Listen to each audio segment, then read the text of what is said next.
नमस्कार दोस्तों, मेरा नाम संजीव भास्कर है और आज मेरे साथ अनिका हैं। अनिका क्लास 9th की स्टूडेंट हैं। इनकी हिस्ट्री और सिविक्स की मैं किताब पढ़ रहा था जिसमें कि एक चैप्टर था कॉन्स्टिट्यूशन ऑफ इंडिया। बहुत ही इंटरेस्टिंग चैप्टर था, लेकिन उस चैप्टर को लेकर उसकी टाइमलाइंस को लेकर कॉन्स्टिट्यूशन कैसे कैसे बना उसको लेकर बच्चों में काफ़ी कन्फ्यूजन रहता है। तो मैंने ये रियलाइज़ किया और इसलिए हम लोगों ने एक दिन बैठ के इसको डिस्कस किया काफ़ी अच्छी तरीके से। मैंने अनिका को समझाने की कोशिश करी। अनिका, क्या एक्सपीरियंस है आपका उस चैप्टर को लेके, कॉन्स्टिट्यूशन को लेकर? क्या इमेज है, क्या एक्चुअली प्रॉब्लम्स बच्चों को आती है या फिर आपके क्लास के लोगों को? आप तब पहले वो चैप्टर खोलेंगे, आपको बहुत बहुत कंफ्यूजिंग लगेगा। अच्छा। आपको कुछ समझ में नहीं आएगा। हाँ। लेकिन फिर अगर आप एक टाइमलाइन बनाएंगे हाँ। और देखेंगे कौन से साल में क्या हुआ, हाँ। तब आपको थोड़ा पता चलेगा कि क्या हुआ था और बहुत इंटरेस्टिंग लगने लगेगा। मतलब टाइमलाइन को किस तरह से रही है उसकी टाइमलाइन? जैसे मुझसे अनिका ने एक क्वेश्चन किया था कि क्या कॉन्स्टिट्यूशन असेंबली जो हमारी थी वो आज़ादी से पहले बन गई थी? क्या हमारा कॉन्स्टिट्यूशन आज़ादी से पहले ही बनना शुरू हो गया था? इस तरह के कुछ क्वेश्चंस, कुछ क्वेरीज बच्चों की रहती हैं। तो चलिए हम कुछ इसमें कोशिश करते हैं इस चीज़ को डिस्कस करने की। अगर हम बात करें, बहुत शुरू से बात करें, तो 1946 में एक कैबिनेट मिशन एक ब्रिटिश गवर्नमेंट के द्वारा इस देश में भेजा गया। ब्रिटिश गवर्नमेंट ने 1946 में काफ़ी हद तक डिसाइड कर लिया था कि इस देश को आज़ादी देनी है। उस समय तक वर्ल्ड वार 2 ख़त्म हो चुका था। 1946 में एक कैबिनेट मिशन आने के बाद इस कैबिनेट मिशन ने एक कॉन्स्टिट्यूंट असेंबली का गठन करवाया।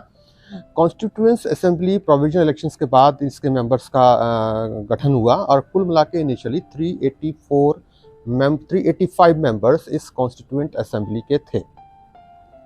इस कॉन्स्टिट्यूएंट असेंबली की जिम्मेदारी थी इस देश के लिए संविधान बनाना। ये बात है 1946 की।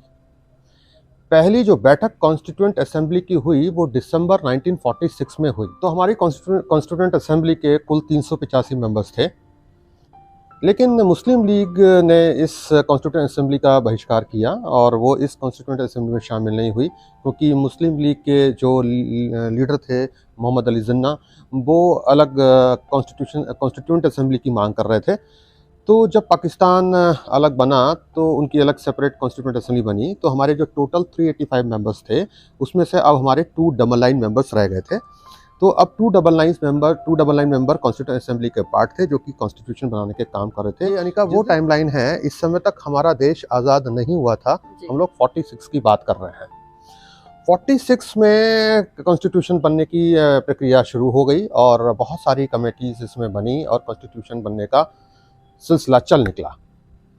इसी दौरान इंग्लैंड में Lords and House of Commons में एक जुलाई 1947 में एक एक्ट पास किया गया, Indian independence act. Indian independence act लागू हुआ इस देश में 15 अगस्त 1947। ये वो दिन है जिस दिन हमको आज़ादी मिली। तो जिस दिन आज़ादी मिली उस दिन ये एक्ट लागू हुआ। और क्या हुआ? एक्ट लागू होने के कारण ही आज़ादी मिली हमको। और इस एक्ट में ये कहा गया कि हिंदुस्तान और पाकिस्तान अब अलग अलग कंट्री होंगे। आज़ादी मिलने के बाद जो हमारी कॉन्स्टिट्यूएंट असेंबली थी उसी के मेंबर्स हमारे पहली पार्लियामेंट के मेंबर्स बने। यानी कि आज़ादी के दिन से इस देश में वाइसराय का पद खत्म हो गया। गवर्नर जनरल का हमने पद कंटिन्यू किया था कुछ समय के लिए, जिसपे कि लॉर्ड माउंटबेटन ही कंटिन्यू किए थे।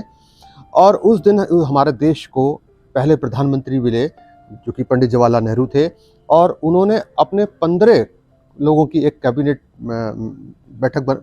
कैबिनेट बनाई थी, जिसमें कि बाकी के मिनिस्टर्स थे, जैसे कि सरदार वल्लभ भाई पटेल होम मिनिस्टर थे, doctor Bhim Ambedkar law minister थे। कुल मिला के इस तरह की उनकी 15 मिनिस्टर्स की कैबिनेट थी।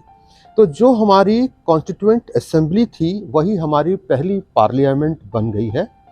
1947 का समय आ गया है, वाइसराय का पद खत्म हो गया है, गवर्नर जनरल का पद हमने कंटिन्यू रखा है, जिसपे कि लॉर्ड माउंटबेटन को दिया है। लॉर्ड माउंटबेटन 21 जून 1948 तक इस पद पर बने रहे थे। उसके बाद वो वापस चले गए और इस पद पर फिर सी राजगोपालाचारी को इस देश ने बिठाया था।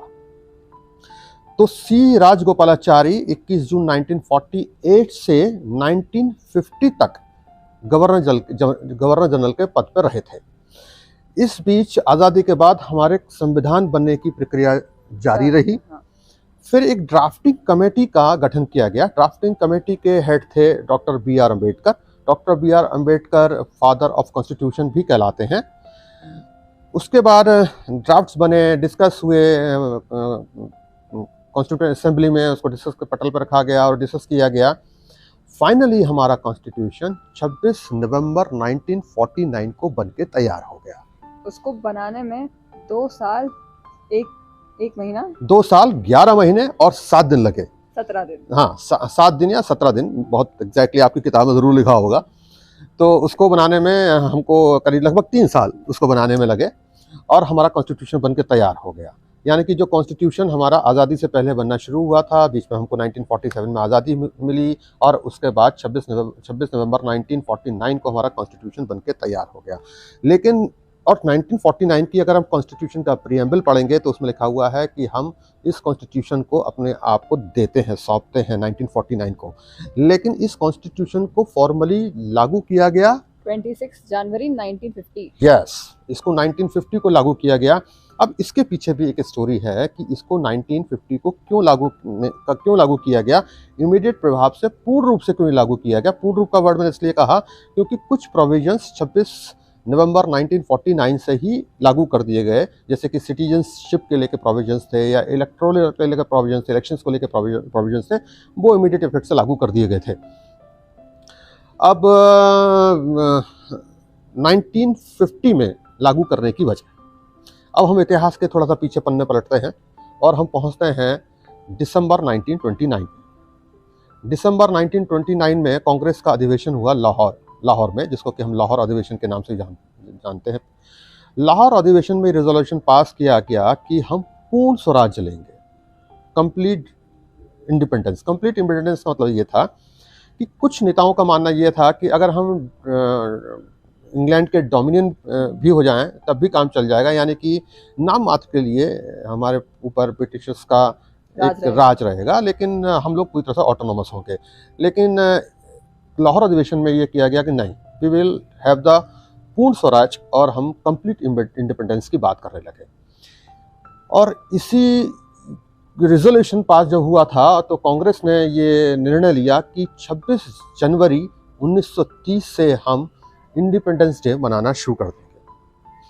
उस दिन को सम्मान देने के लिए हमने उस 26 जनवरी को डेट को सम्मान देने के लिए अपना कॉन्स्टिट्यूशन 26 जनवरी 1950 को लागू किया, पूर्ण रूप से लागू किया। अगर आप कॉन्स्टिट्यूशन की धारा 394 और 395 देखेंगे तो उसमें ये चीज़ स्पष्ट लिखी हुई है कि सेक्शन 394 में कि ये सेक्शंस लागू हो जाएंगे, बाकी के सेक्शन 26 जनवरी 1950 को लागू होंगे। 26 जनवरी 1950 को लागू कॉन्स्टिट्यूशन जब लागू हुआ था उसके क्या मायने थे? उसके मायने ये थे कि इस देश को अब पूर्ण रूप से कॉन्स्टिट्यूशन मिल चुका था। इंडियन इंडिपेंडेंस एक्ट 1947 जो 47 में लागू किया गया था वो रिपील हो गया था, यानी कि वो खारिज हो गया था। इसके अलावा यहाँ पर एक एक्ट की और जिक्र करना बहुत ज़रूरी है, government of India act 1935। Government of India act 1935 में आया था, जिसके से हमारा देश ही चलता था, उसको भी इस कॉन्स्टिट्यूशन ने खारिज कर दिया। सेक्शन 395 में आप देखेंगे तो अब सबसे जो हमारे इम्पोर्टेंट डॉक्यूमेंट हमारे लिए था वो हमारे लिए हमारे देश का संविधान था। तो ये कुछ टाइमलाइन थी हमारे कॉन्स्टिट्यूशन की और बहुत ही इंटरेस्टिंग फैक्ट्स हैं इस कॉन्स्टिट्यूशन के बारे में, जैसे कि ये कॉन्स्टिट्यूशन पूरा हाथ से लिखा गया, हैंड रिटन कॉन्स्टिट्यूशन है, ओरिजिनल कॉपी। इसकी हैंड रिटन ओरिजिनल कॉपी में हमारे कॉन्स्टिट्यूंट असेंबली के 285 मेंबर्स ने 26 नवंबर 1949 को इसमें साइन किए थे और ये दुनिया का सबसे बड़ा कॉन्स्टिट्यूशन है।